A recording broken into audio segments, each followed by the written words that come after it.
Hey, everybody. Welcome back to Therapist Theater. My name is Josh Treese, and I'm a therapist in Nashville, Tennessee, who loves movies, TV, and pop culture. So I decided to use them to help people understand relationships and mental health. Before I intro today's episode, I wanted to let you guys know about some ways that you can contact the podcast. First, we've got a Twitter. You can find us at Therapist Theater, but it's spelled therapist the normal way, THERAPIST, but then the letters THTR. Did you know that Twitter handles can only have 15 characters in them? Because I didn't until I tried to create this one. Check it out and give it a follow. We've also got an email address. You can email us at therapisttheater@gmail.com, and that one is spelled normally. So why would you want to check out our Twitter or email us? Well, on Twitter, you'll be able to find out ahead of time what movies future episodes will feature, as well as occasional live commentary as I watch them in preparation for the episodes. We'll also be putting up some polls and questions we'd love to hear from you on, and you can reach out with any comments or questions you have about anything that you hear. You can submit suggestions for movies, TV shows, or relationships or mental health issues you'd be interested in us covering at both the Twitter and the email. All right, now that we've covered those bases, today I'm welcoming my friend Rachel Olshine to the theater. She's a licensed professional counselor working at a university in East Texas and is one of my oldest friends. You might notice a difference in the audio quality in this episode. Since Rachel is so far away, we had our talk over Skype for this one. We're talking about a movie called Beyond the Lights. It stars Gugu Mbatha-Raw, and I probably mispronounced that terribly, as a pop star who feels her life is empty and attempts suicide. We talk about loneliness, emptiness, and how her character recovers. But before we get there, let me just say this. If today, as you're listening to this, if you're thinking of taking your life or of hurting yourself in any way, please reach out for help right now. Stop listening to this podcast and call the National Suicide Prevention Lifeline at 1-800-273-8255 or visit your local emergency room. Your personal safety is a top priority. And if anything in today's episode makes you think you'd like to talk to a counselor, reach out to one in your area. There's all kinds of resources online you can use to find one that best fits you. Stick around after the show as Leanne and I wrap things up. And now, please welcome Rachel Olshine to the Therapist Theater.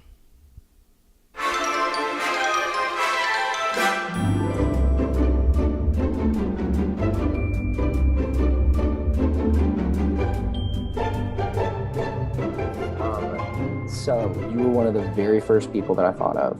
A, because I'm sure that we've watched a bunch of movies, although not anytime soon. No. B, you went on the counseling journey way before I did. And so in this kind of like desire to marry, mental health and movies and really like the third criteria there is you're just fun, you're a straight shooter, and it's always good, I think, when you're trying to like bust down some myth walls to like just have somebody that can say, no, that's not it. It's this whole other thing, and what you're thinking is just not the real thing. Yeah. So let's start with this. Just Sure. find out a little bit more about like what you do. Sure. How did you end up in mental health counseling? How did you end up in it? Sure. So I kind of started out kind of my college journey originally thinking I wanted to be in public relations and I wanted to like move to the big city and throw parties for P. Diddy and, live that fun life. But it kind of, there came a time where there was this shift and I really was like, this is not what I feel like what I'm called to do. And so I volunteered with my church at the time, and I led a small group for girls, and I just really enjoyed hanging out with them and doing life with them. And I know that's like an overused phrase, but that's kind of just the truth of it. And so we were at one of our groups one night, and I just remember specifically thinking, I need to work with students. And I didn't know what that looked like. I didn't want to be a teacher. I didn't want to be a youth pastor. And so after I got out of college, I was just trying to kind of figure out where that was going to take me. And so I ended up working at a residential facility, a therapeutic boarding school for teenagers. And I did that for about a year and a half. And I kind of came to the conclusion, if I can live with these girls day in and day out, I think I can do some counseling and therapy with them. So I decided to go back to school, got my master's in. So like at this point, were you like a house mother? Like, were you doing actual counseling, or were you just doing like relational, I'm your big sister, but I'm also an authority over you? And Yes. That role, I wore a lot of different hats because, I had the knowledge. I took psych classes in undergrad. I was a youth ministry minor. I knew about family systems. I knew about, just some basic psychological concepts. And so, but I was not their actual therapist. I was their house staff. But in that, you wear a lot of hats and you do a lot of different, you're involved with them on a daily basis. So you see them at their highs, you see them at their lows. And so it's more than just the 15 minutes of counseling. Yeah. So I went, after my time was done there, I went back to grad school and really loved my time in grad school. I loved the things that I was learning. I had already seen them in real life. I'd seen anxiety and depression and self-harm and eating disorders. I'd seen all that in the year and a half I was at that previous job. And so it was awesome to be able to put that head knowledge and practical use kind of together.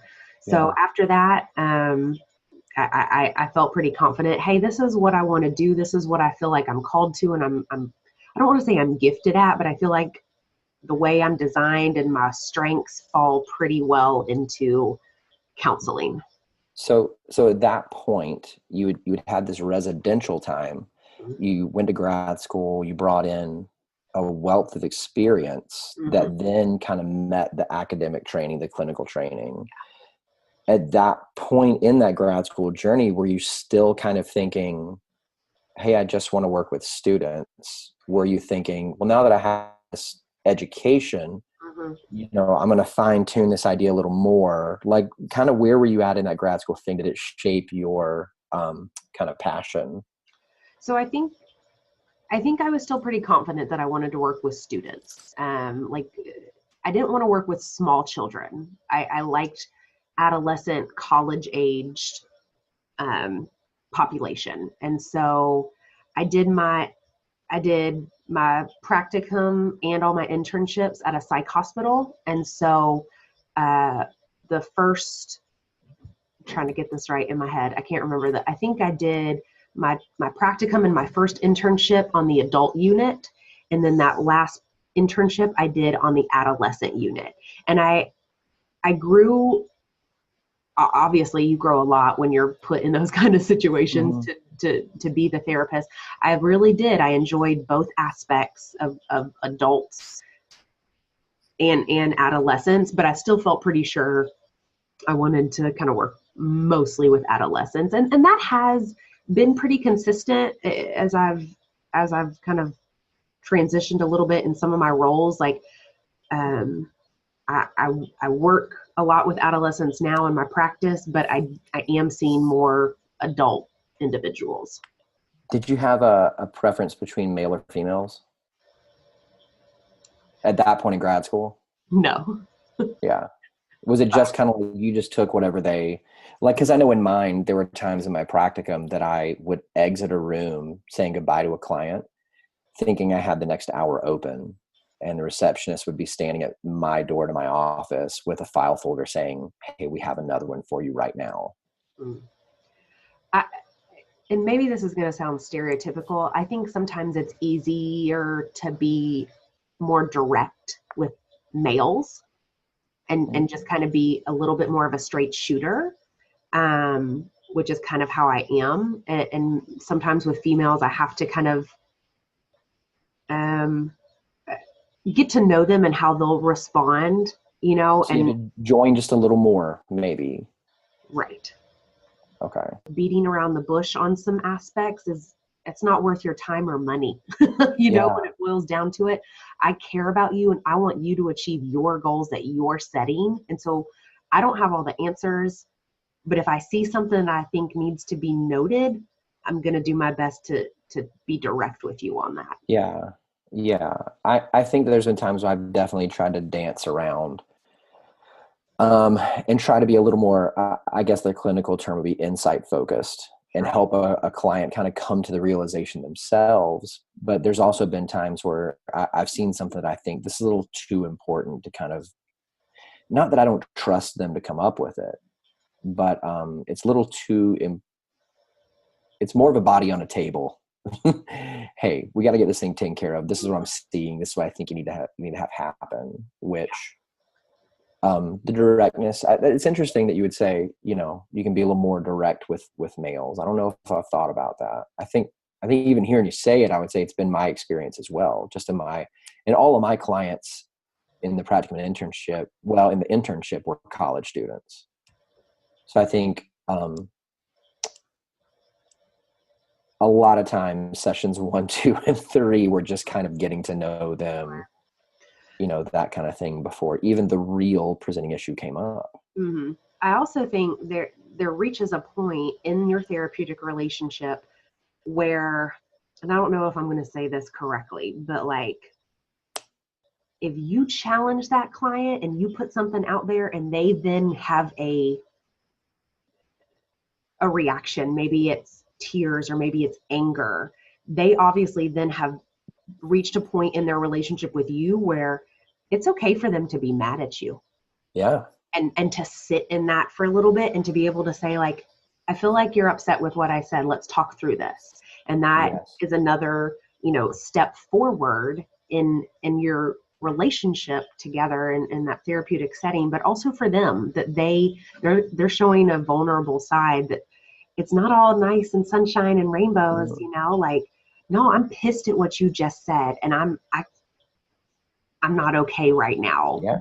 And for the therapist to be like, okay, I respect that you're sharing that with me. Yeah.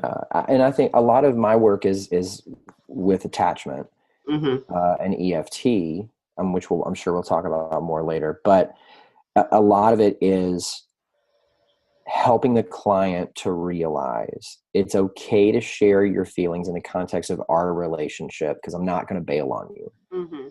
Like, you're not going to tell me that you're mad with me and then I'm going to send you out the door and never see you again. Right. So it's okay to say that you're mad. It's okay to say that you're scared. Mm-hmm.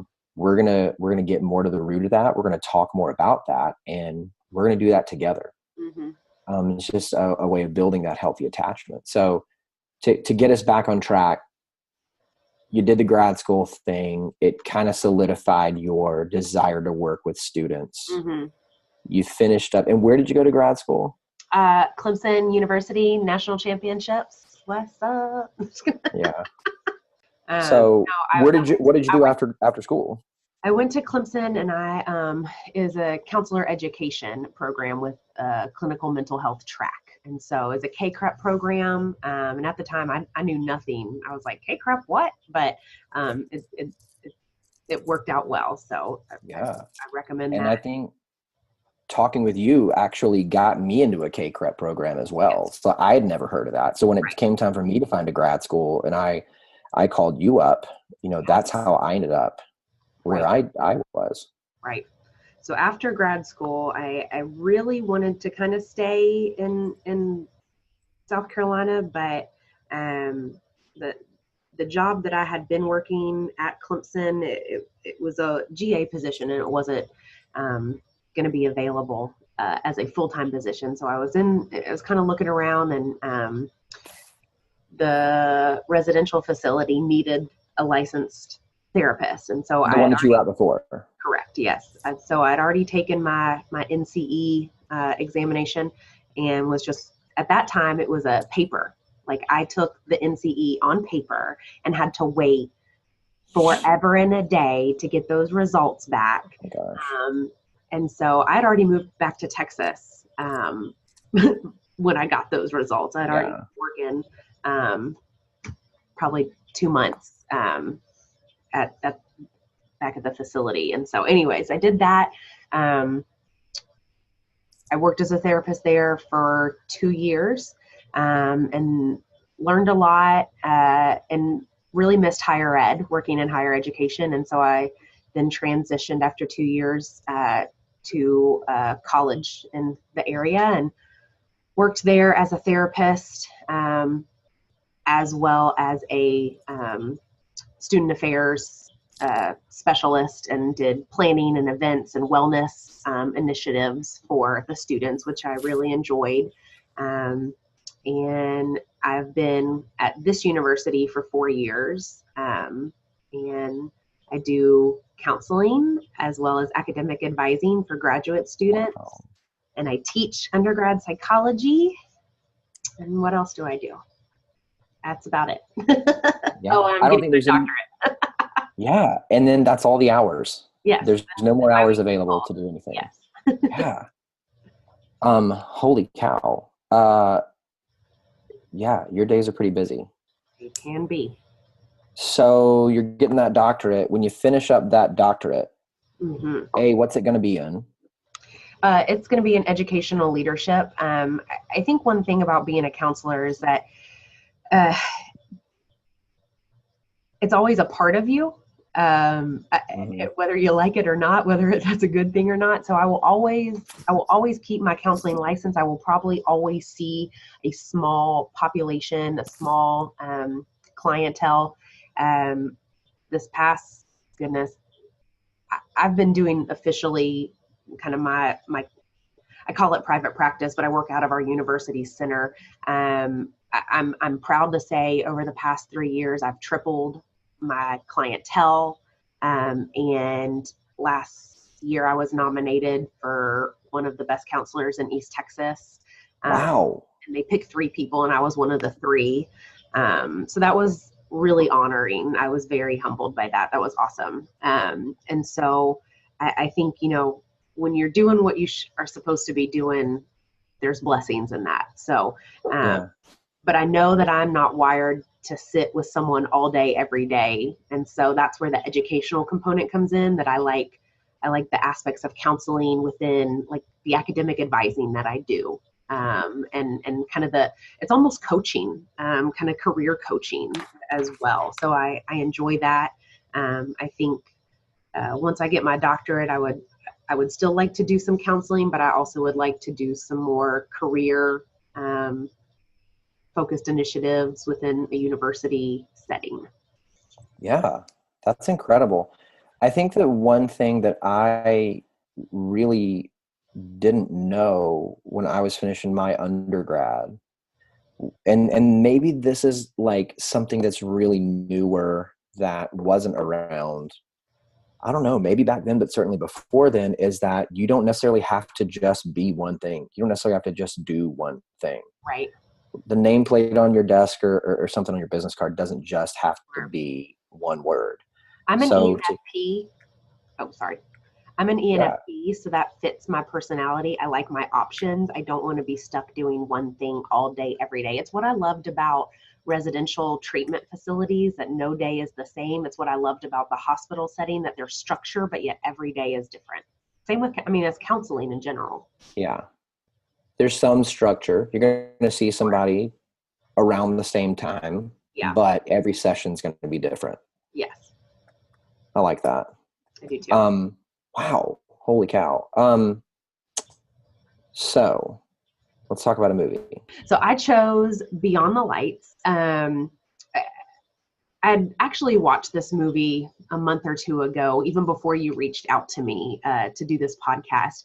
And one thing that my doctorate has changed me is how I look at the world and how I look at even movies, even like media things. And I find myself deconstructing movies in a different way that I'd never done before. And so when I watched this movie a couple months ago, I found myself examining it, reconstructing it, or deconstructing it, reconstructing it in a way that I had never done when I first originally solid. And so, if you're not familiar with the movie, it takes the main character, Noni. She's a rising pop star, and she's a woman of color, and she finds herself basically living a life where people are making a lot of decisions for her. Even though she is a singer, I think she's lost her voice, her own personal voice. And then she reaches a point where it's just not worth it. And so she climbs onto the balcony and it attempts to jump, but is caught by Kaz, who is a police officer. And they begin this kind of relationship, and it changes her in positive ways. Mm-hmm. Yeah, we watched it last night, and I think one of the things that I always try to do when I watch a movie is if I can see a trailer before I see the movie. So like rented it on iTunes, watched the trailer first, and I thought, is this movie about how she gets to where she is when she attempts suicide, or is this movie about, and really, kind of like, where is the suicide attempt? Is it the beginning of the movie or at the end? So Is it about the build up, or is it about the recovery from? And so it's about the recovery from, because it happens less than 5 minutes into the movie, something like that. Yeah. I think it's really interesting though, that in like the first scene of the movie, you see Noni as a little girl with her mom, kind of gearing up for this talent show. Yes. That she is going to sing this Nina Simone song in, which the song itself really becomes a theme throughout the movie. Absolutely. Of it really shows up when Noni has these moments of, I guess, as you said, finding her voice, like these significant moments of her connecting with herself and what she wants. This song kind of shows back up. But she sings it in this talent show and wins first runner up. She gets the second place trophy. Right. And her mom walks with her back out to the car, grabs the trophy and says she wants her to chuck it on the ground. And she says, do you want to be a runner up or do you want to be a winner? And it kind of sets the stage for, I think, what you were saying. Her life then, while she does find tons of success, she does kind of become a person who I thought was really more of a commodity than a person with agency. She had like her agency and her mom and all these people making these decisions for her. So while she was making a lot of money, she was really famous, ultimately, as displayed by the suicide attempt, ended up feeling empty from that. Sure. Yeah, I think, a few things that kind of popped out to me in the beginning, just in the starting out, she is a woman of color. Her mom takes her to the beauty shop because she doesn't know how to do her hair, which, if you look at, if you're a fan of Brene Brown, I am, and she talks about a sense of belonging. And even if we go back to Maslow and his hierarchy of needs, like a sense of love and belonging is on there, right? And so it's something that is important and necessary for all humans.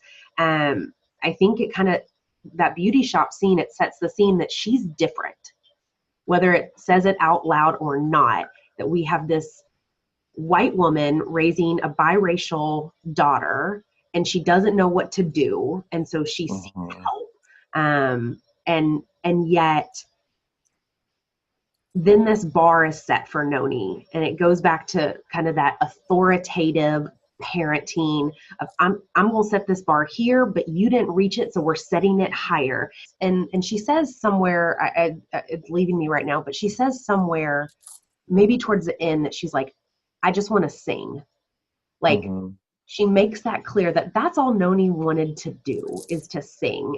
And her mom had these aspirations of her being a winner and a success, even from the talent show. Yeah. She just wanted to sing and to share that with people. And, talking about that success, I watch movies with the captions on because it sometimes helped me. Yeah, I know. Don't scoff. But it picks up little things because I'm not hard of hearing, but sometimes I just don't hear well. And maybe I'm hard of hearing. But Almost like that's the definition of that. But yeah, go but ahead. but it picks up little things that I wouldn't hear. And so after she wins this Billboard Awards, Hmm. she's walking through and people are like, oh, Noni, she's so beautiful. She's so pretty, and all these people adore her, Hmm. but they're only adoring her for what they can see. Or, Yes. there's nothing of Noni's internal qualities or characteristics are being valued or adored. It's all external. It's And a facade. Yeah. absolutely. And so I think she's smiling as she passes these people and they're like, oh, Noni, you're so pretty. And yet then a few moments later, she's on the edge of a balcony because Hmm. I think it really points to that money and success and these things that are external and that can shift and change at any moment is Hmm. not what gives us meaning. It's not. Yeah. It's Brene Brown talks about like a deep sense of love and belonging is a need for all people, and we are wired that way. And the movie talks about she never made her decisions, they were made for her, and Mhm. you almost like a pawn, like you're moving these pieces to get to a goal, and that does not make life Fulfilling. yeah. Yeah. And I think that I saw that demonstrated in the movie so well in a couple scenes that came after that, Mhm. because, she goes into the hotel room. Kaz, the police officer, is in effect guarding the outside. Right. He eventually lets her mom in and we hear her mom scream. So he goes in, she's on the edge. He tries talking her down and she begins to jump. He flings himself over, grabs her, and saves her. Immediately after that, they kind of go into spin mode because the media is there. Right. They're going to report on this, and Kaz is going to speak at the press conference, and his dad, says something, who's also a police officer, says something to him about, you got to say it was she was drunk and she slipped and stuff. And then his dad says, she's written out a script. She's playing her part. You need to play yours. Mm-hmm. So, not only do we have this kind of example of here's a life that's been constructed for Noni, but Right. now it's kind of bleeding over into Kaz. Like, hey, you're now going to be a part of this movie, metaphorically, and you need to be able to say the lines that have been written for you. And then, not too long after that, we kind of see mom acting as the manager. Yeah. And, I think at one point she says to Noni, was this a cry for help? Look around you. You ain't got nothing to cry about. I'm glad you mentioned that because that part I marinated on for quite a bit. And I wrote Mm-hmm. some notes on that because I think I'm looking at it from various angles. First, let's look at their position of wealth and finances. And I think it's very easy for, I've seen this in clients, I've seen this in parents who don't understand their child's mental health, who maybe have some additional income. Why would you be depressed? Why are you anxious? You have nothing to be anxious about. Mm-hmm. I think it really sets the tone for that disconnection, Mm-hmm. that sense of isolation, and that you feel alone. Your mom doesn't even understand what you're going through, and really shames you Mm-hmm. for whatever it is you're going through. And it is that kind of dismissal of you have nothing to cry about. Yeah. And I think that, just from my time as a client in therapy, and then now being a therapist myself, I think one thing that makes that situation a little tougher is sometimes as people, we can't always articulate what the things we're feeling are. Mm-hmm. So maybe Noni was struggling with depression. Maybe she was struggling with loneliness, maybe anxiety, but she either wasn't able to say it or didn't feel safe enough to say it. Of course, And sure. so then, as with most emotions, you try to suppress one long enough and it kind of plays a game of whack-a-mole. You push it down over here, it pops up over here. She has this unsuccessful suicide attempt. And that was kind of the boiling point. You know, she'd pressed the stuff down for as long as she could, and then she tried it tried to release itself. Mm-hmm. And so it could be, you know, her mom is just trying to make sense out of what's going on. And her mom is thinking, you know, if this was some cry for help, usually cry for helps come from people that don't have things, and you have things. You know, it just kind of shows where her mom's thinking at. But on top of that, you know, in these kind of next few scenes, you see them plop down a plate of food in front of Noni, and her mom grabbing a cloth napkin, reaching over and taking something off the plate. I couldn't quite see what it was. Hash browns. Okay, yeah. So she takes those carbs off the plate because obviously, you know, you are a product. You need to stay in tip-top product shape. And then that very next scene, you know, they're talking about her album getting released with the record executive. And the thing that struck me so most about that scene was this constant communication between the mom and the record executive, all about Noni, and nobody says a word to Noni in that meeting. Right. And she's at the same table. Sure. There's continual patterns of her being dismissed, in my opinion, and not, she's at the table, but she's not at the table. No one has included her in this conversation about her life. Yeah, she says later in that same scene, my whole life's in someone else's hands. Yep. So then at that point in time, you know, we really start to see that relationship between her and Kaz develop. And then the movie kind of switches to well, now here's kind of Kaz's life, and you find out he's on his way to become a politician.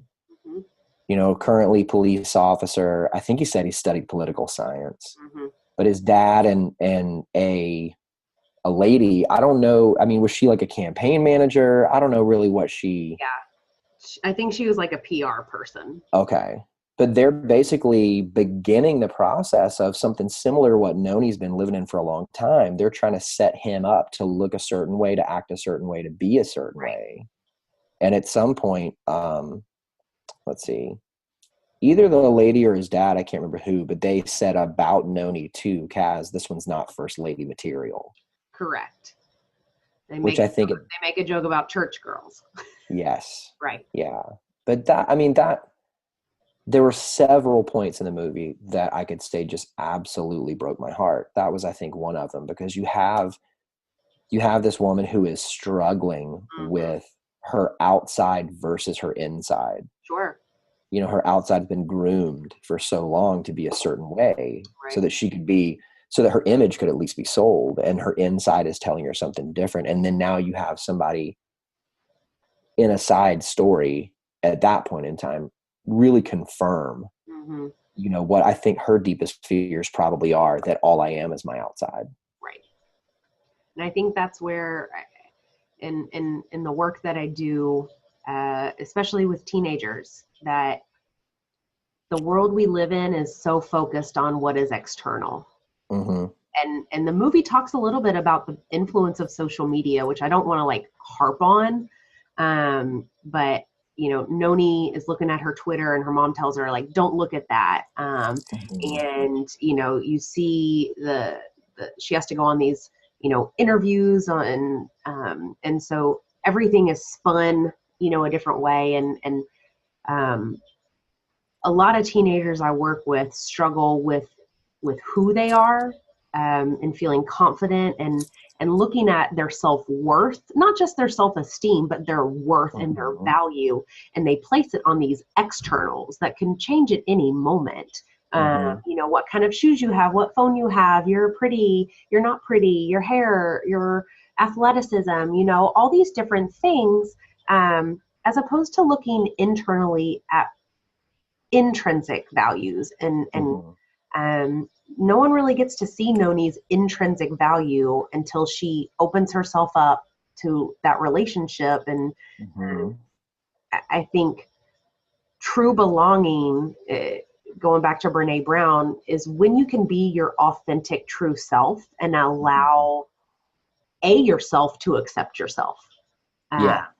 And to be okay with who you are.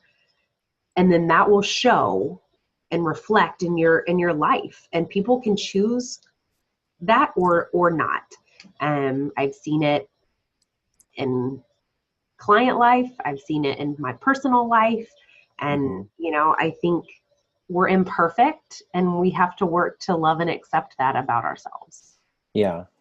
And I want to say this, like the way that we're talking about it right now maybe sounds simple, but it's not easy. No. Like that is a lifelong journey. Absolutely. That I would say I'm certainly on, you know, you're on. I tell my clients now, you know, and I say this in reference to several things, but, you know, it sounds like you just got a bad case of being a person. And unfortunately, that is something that once you figure out the diagnosis for, you're just going to be stuck with that personhood the rest of your life. Yeah. And really, it's something that I say just because I want to try to normalize it. Like all of us struggle to find an identity. All of us struggle to be comfortable with what's on the inside of ourselves. All of us struggle with letting go of things externally that maybe we are gravitated towards defining ourselves with. Yeah. But ultimately find that it's accepting who we are and really leaning into and growing what we find that to be. And that's where we find our identity and our fulfillment. Yeah. And I love how, like, if you look at Noni's appearance throughout the movie and the changes that come with that, I know we're not at like the end of the movie talking about that just yet, but you see that. And I think when I worked in residential treatment and these kids would come in and how they looked when they first got there versus how they looked when they left, not just about their hair color or their weight or whatnot, but the light in their eyes would be different. They would come in thinking that, you know, life was this way or such and such. And there would be this emptiness. And maybe not every kid left with the same light in their eyes, but more so than fewer. Was that a place that they chose to come to or a place they were sent to? Mostly sent to. Yeah. Some chose to come, but mostly sent to. And I don't think that's very unusual either, that when you have somebody who's mandated to enter any kind of place, I mean, nobody likes to be told what to do. Right. But I think that one of the things that my old therapist used to tell me, that they would correct me all the time when I would say, you know, well, I have to do this. And they would say, you get to. Yeah. And it was annoying at first, but then it kind of drilled this thing into me that, you know, here I've been given this opportunity to make a change. Here I've been given this opportunity to explore my insides and learn more about them. And, you know, I think what you're talking about, that light in their eyes, it's a person who really connects with with their true self, with what's on the inside of them, and then learns to appreciate that and learns to know, hey, it's okay if I don't have it all together. Right. It's okay if I'm still on that journey. And I think sometimes I've gotten caught up in this, you know, like on my journey, you know, hey, I'm going to like myself. I'm going to accept myself when I'm at, you know, letter Z, but right now I'm only on letter D. And so I think that, you know, maybe that's a next stage thing, learning to accept yourself when you're at letter D. Yeah. Just as much, because the fact is, you know, no matter where we end up in that progression, we're always going to be tempted to think, I'm going to be happier when I have it more together, when I'm at letter F, when I'm at letter J. Right. And then you get there and you're just like, oh, nope, still Yeah. got that case of being a person. I think that comes with when people feel like, oh, it's almost like the edit that part. When you know, like, if I just lose these 30 pounds, then I'll be happier, and I'll accept myself when I'm 30 pounds less. You can accept yourself right now, and accept the fact that you're motivated, accept the fact that you're insightful on, hey, maybe I do need to be healthier, or more. I can appreciate that I'm trying to have more body appreciation, things like that. I mean, it's, I absolutely agree with what you're saying. It's accepting yourself in the here and now, not when you reach the point that you think you're supposed to be at. Yeah. And that's not, I mean, we're not getting down on having goals. We're not getting down on wanting to change. But I do think and I even think I heard Matt Chandler say one time, anytime that you put your happiness in the future, you're never going to reach that. Yeah. Because no matter how hard you try to get to the future, you're always in the present. Yeah. The future is just this kind of abstract concept. So as Noni and Kaz try to get to know each other more, they're developing that relationship. They end up taking this vacation. I don't even know if it was a vacation. They flee. Yeah, They I get would kind of away. call it a getaway. They do a getaway to Mexico, and while they're in Mexico, I think this inward transformation that's happening in Noni begins to show up outwardly. Sure. They go to a karaoke thing. Kaz sings terribly. And then oh no, this was before this. At some point in there, Noni decides that she's going to change her appearance. So maybe it was before Kaz wakes up. Maybe it was before or while he was out getting a meal or something. But he comes home to find that she's taken out her hair extensions and just has her natural hair. And I think, he sees her, he approaches her, and then he kind of runs his hands through her hair, kisses her hair. And I just really got the sense of here he is accepting the real her, now that she has this stuff that has been built onto her, kind of stripped away. It's just kind of him, not even symbolically, like actually saying, hey, I'm into the real you. I also, if we could back up, when she performed at the awards show, and I think obviously it was a little, I don't want to say it was predictable in terms of a movie, but it was, you knew something was going to happen. You knew that they mentioned, hey, the dancers will pull away and this jacket will rip off. Well, you knew something was going to happen. And even though it was a little maybe cliche on how he but cliche is not always wrong. Correct. Right. I think that was probably, Noni has not had a lot of people stick up for her as a person. They've wanted things for her as a star, as an artist, but for her as a person, as a woman, to be degraded on stage and no one else was doing anything, and I gotta say that scene was rough. It was rough. Like as I was watching that, I thought, well, if this was happening in real life, surely the cameras would have cut away.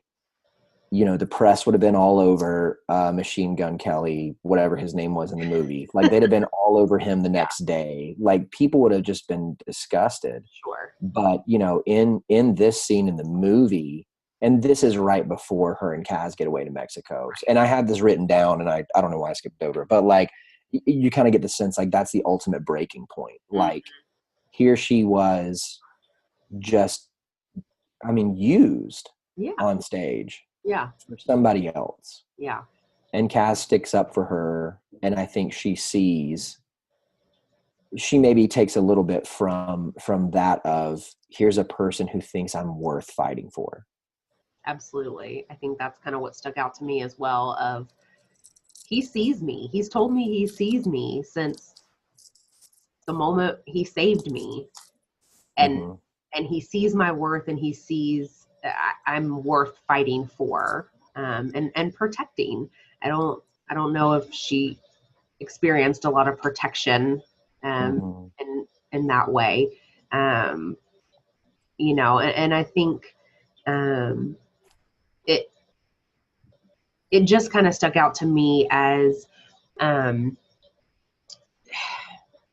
also, if I look at it from kind of like a critical race lens of how women of color are treated often, and just there's a lot that kind of goes into that, and I won't delve too deep into it, but I think it's very common for women of color to be over sexualized or put into sexualized criteria or boxes, and yes, it was a performance, but there's a lot of people, feel free to edit this out, even that are talking about what's going on with R. Kelly, and how a lot of Mm-hmm. what happened was allowed to go on because it was young women of color who were getting hurt, and Mm-hmm. they don't have a voice and no one cares. But if it was young white girls, we may have had a different story. And so Yeah. looking at that from kind of a critical race lens, I think, having a man of color stick up for a woman of color, seeing that on screen, I really, I don't want to say I enjoyed seeing that, but I think it made a statement, um, Yeah. and just a um, relational aspect, and not just on a worthwhile person of being. Yes. Well, it goes back into what you're saying earlier about the needing to belong Mm-hmm. aspect. Yeah. So, to have, and I'm sure that there's even, a contrast in theme between, her mom, who's one of the bigger, more involved personalities in her life, being Caucasian. And then here, a man who has expressed care for her, sticking up for her, who is, African American, which she, I would say, outwardly in the movie is identifying more as, even though it's made clear that she is biracial. Right. Just that feeling of belonging. Here is somebody who is like me, who cares about me, who is sticking up for me. Yeah. Because I belong. Yeah. So I wanna ask you this. One of the things, and then of course, while they're down in Mexico, she sings the Nina Simone song again. It gets caught on YouTube. It blows up. The record company reaches back out. There's a record deal. Her and Kaz get back together. Everything ties up really nicely. It's a happy ending.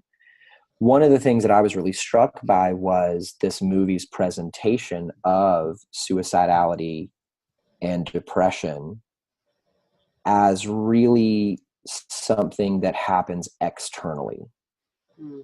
Because it seemed to me, and you tell me if you read into this as well, but it seemed to me like once, she was feeling a certain way, she got a man, she got her quote unquote voice back by saying, I want to record a song that I wrote that I've been working on. Mm-hmm. She got her record deal back. And it seems like in the end, she even got a little bit better of a relationship with her mom. And then everything's kind of wrapped up nicely. So really, to me, it was, hey, these feelings that she's having are circumstantial. They're external. But how does that compare with the individual that's struggling with depression, that's struggling with anxiety, that maybe is having suicidal ideations? Yeah. But it's not an external thing. It's an internal thing. No, it's an internal thing that can show itself externally, but Yeah. It just seemed to me I, like the movie was saying, hey, we're going to give her these external things, and now it's better. sure. Um, One thing I agree with that. I think, uh, the space between our ears can be our biggest enemy. What goes on in our brain, what goes on, within our body chemically, some of those things it's just so hard. I think if you cannot acknowledge and work on some of the internals, the externals will not, I don't want to say they won't matter. They just won't the externals won't have any lasting change. It's like, if I get a kid to change their behavior, that behavior may change for a while. But if I can help a kid understand and deal with some of the internal aspects of why they're harming themselves, that may make a longer change. And to deal with some of the, let's say it's guilt or shame or, low self-worth, if I can help a kid or a client understand some of those aspects, that will have a greater impact on the externals. And I think sometimes we forget about kind of celebrating the little wins. For someone with depression, you should be so proud of yourself that you got out of bed today. You should be so proud of yourself that you brushed your teeth and that you were able to go to the grocery. Like sometimes that's all we can do for that day. Yeah, exceptional outcomes. It's highlighting, and I've done this with clients before too. They're on the couch, they're in front of me, and they're just talking about, I can't. And I'll say, oh my gosh, you're here. How did you get here? How was it that you found the strength inside of yourself to get yourself out of bed, to get in the car, to get here to the office? Oh, well, I just decided that okay. Yeah. And then I think, what you were talking about with behavior, first and second order change. So like first order change is a change in behavior, but it's strictly motivated by avoiding consequence. Right. So, that's going to show up a lot with, like, if you've ever babysat or you've ever, had to scold a kid and say, hey, don't get into that candy or whatnot. Maybe they're going to stop doing it while they think you're watching. But as soon as they know that the consequence isn't going to hit them, the behavior comes right back. Versus second order change, it's that heart change. It's that change on the inside. And really the behavioral change comes as a result. So like if a second order change happened and the person decides, I'm going to become a different person, I'm going to get the help I need, I'm going to really do the work and see what it is inside of me that's driving me to do these things, the behavioral change happens on its own. But the second order change is what's really going to stick around. It's what's really going to provide that lasting relief, that lasting change that's not going to go anywhere when the consequences are or are not there. Sure. So kind of getting back to the external versus internal thing. Let's say that somebody listening to this today is struggling with depression, is struggling with anxiety, is struggling with loneliness, and is maybe even having suicidal ideations. Like, what would you say to that person if they were in front of you? I would say, one, you do belong. You do have purpose. I would say if you are looking to get some help, pat yourself on the back for even thinking that, for even mulling it around in your brain, because that says that you have some insight as to what is going on. Like what you just said earlier about, like, congratulations, you're a human, right? Mm-hmm. Counseling is really a place for you to be you. And to come into a room with someone you don't know, and you may have a ton of different thoughts or expectations or stereotypes of counseling, but I would encourage you to try to look for a counselor who you feel like you can just be you with. And sometimes that may take one or two or three different tries. But I think once you find yourself clicking with that therapist, that's that's amazing, first off, but it's also, that is your point of, you belong, and you can kind of sense it, and you can feel it, and you can feel, you know, a kind of a renewed sense of life. I'm a big believer in connection and relationships. And so I tell my clients all the time, every session we end up, please let me know if you need anything. If you're having a bad day, if you're having a great day and you want to email me or call me about it, that's fine. I personally am, that's what's important to me as a therapist, that I'm here for you.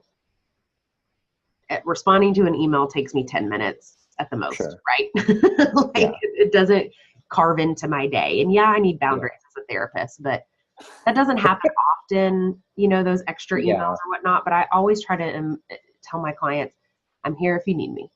Yeah. If somebody is maybe, and I'll just say this straight to anybody that's listening right now, if you're struggling with depression, if you're struggling with anxiety and you're having suicidal thoughts, you know, the next step is not to find the right therapist. The next step is to make sure that you're safe. So the National Suicide Hotline, 1-800-273-8255. If you need immediate help, please call that hotline.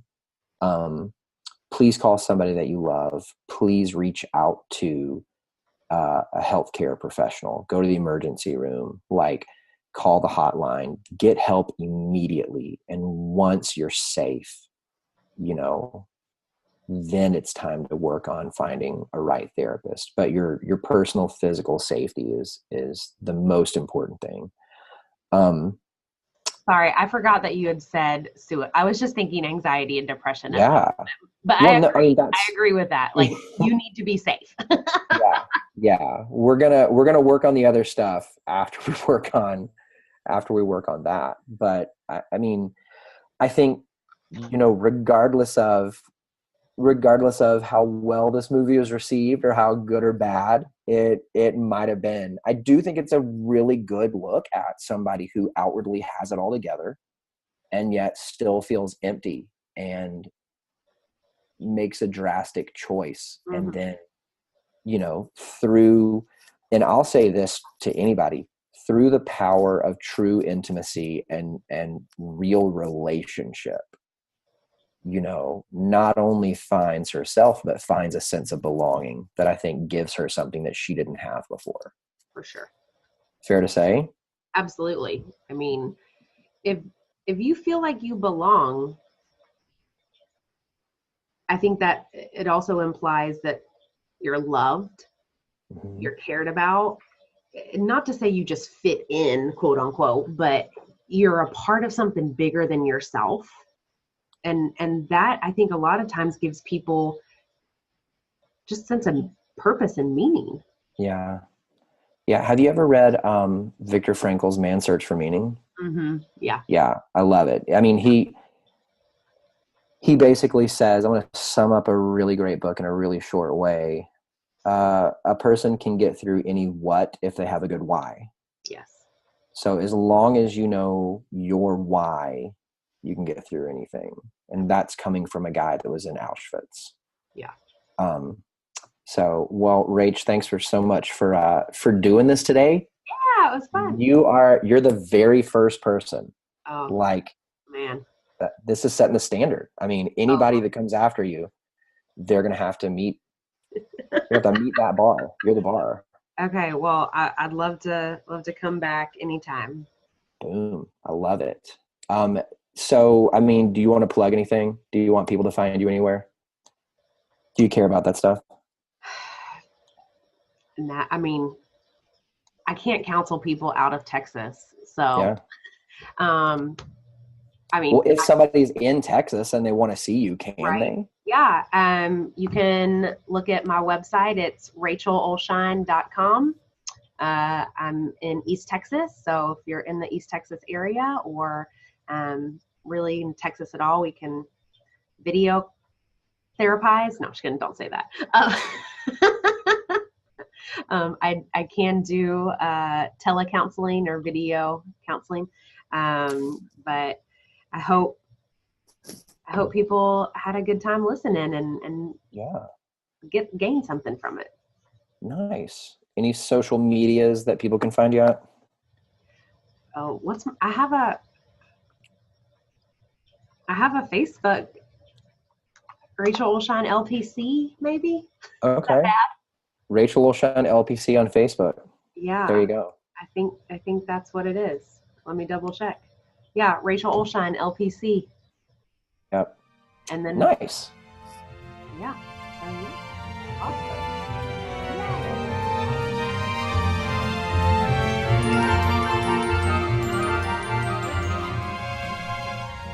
So glad to have had Rachel visit the theater and talk about this movie. Leanne, I gotta say, not a huge fan of the actual movie as as just a movie. Probably wouldn't have picked to have gone to see it when it was out in theaters. In fact, I mean, I didn't, because it was out in theaters and I didn't see it in theaters.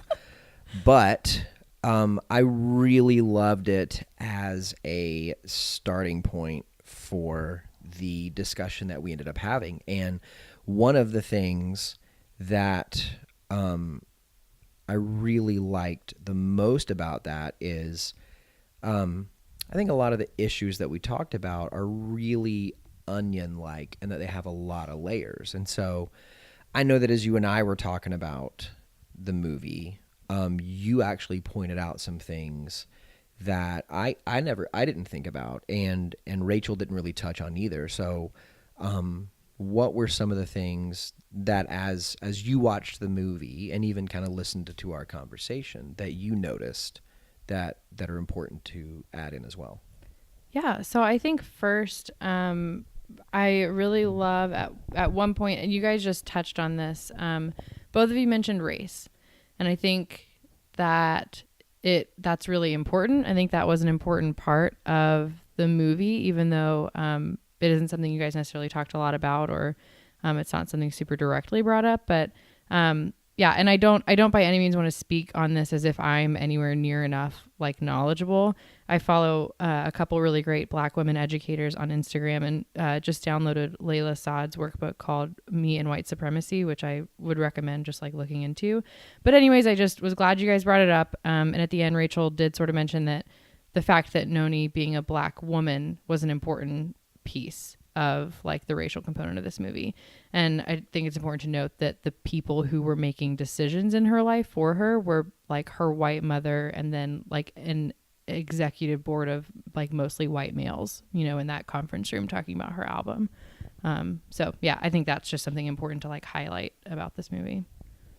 And then even in the next scene that you wanted to talk about, what's interesting kind of comparatively with what you're saying there, Machine Gun Kelly, whatever his name was, also a white guy. Yeah, totally.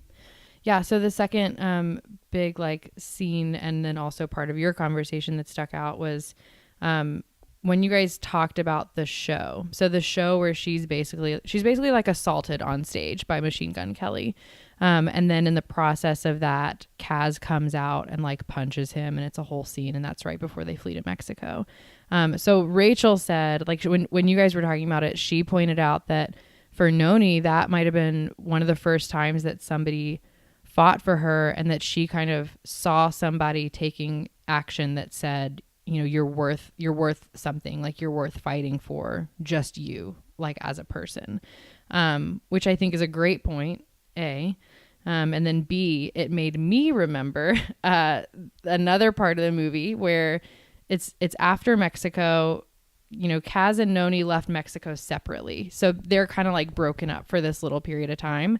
And she shows up, and he's on his way to a political event, and they have this conversation where they don't end up together. Like it seems for a minute like they're not going to end up together at the end of the movie, because he leaves for his political event and she kind of goes on her way.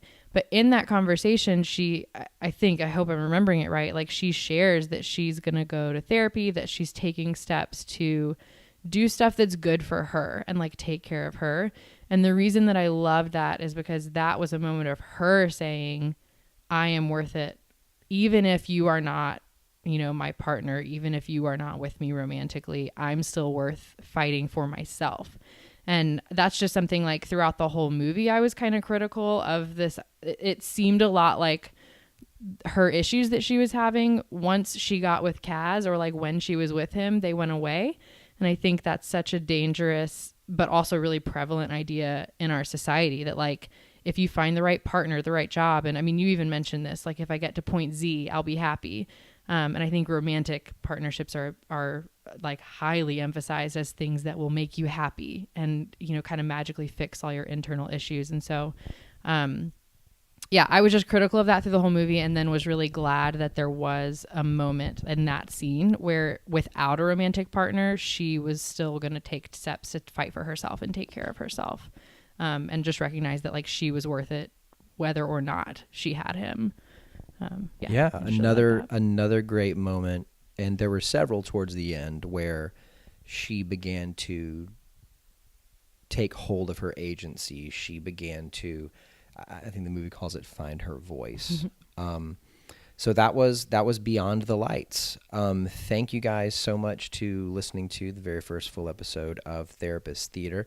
As I mentioned at the beginning, you can find us on Twitter at Therapist Theater, THERAPISTTHTR, because I can only have 15 characters for that. I'm really impressed the way you spelled that out. Thank you. I'm terrible at spelling, so it's a miracle I got through it. And you can also email us, therapisttheater@gmail.com.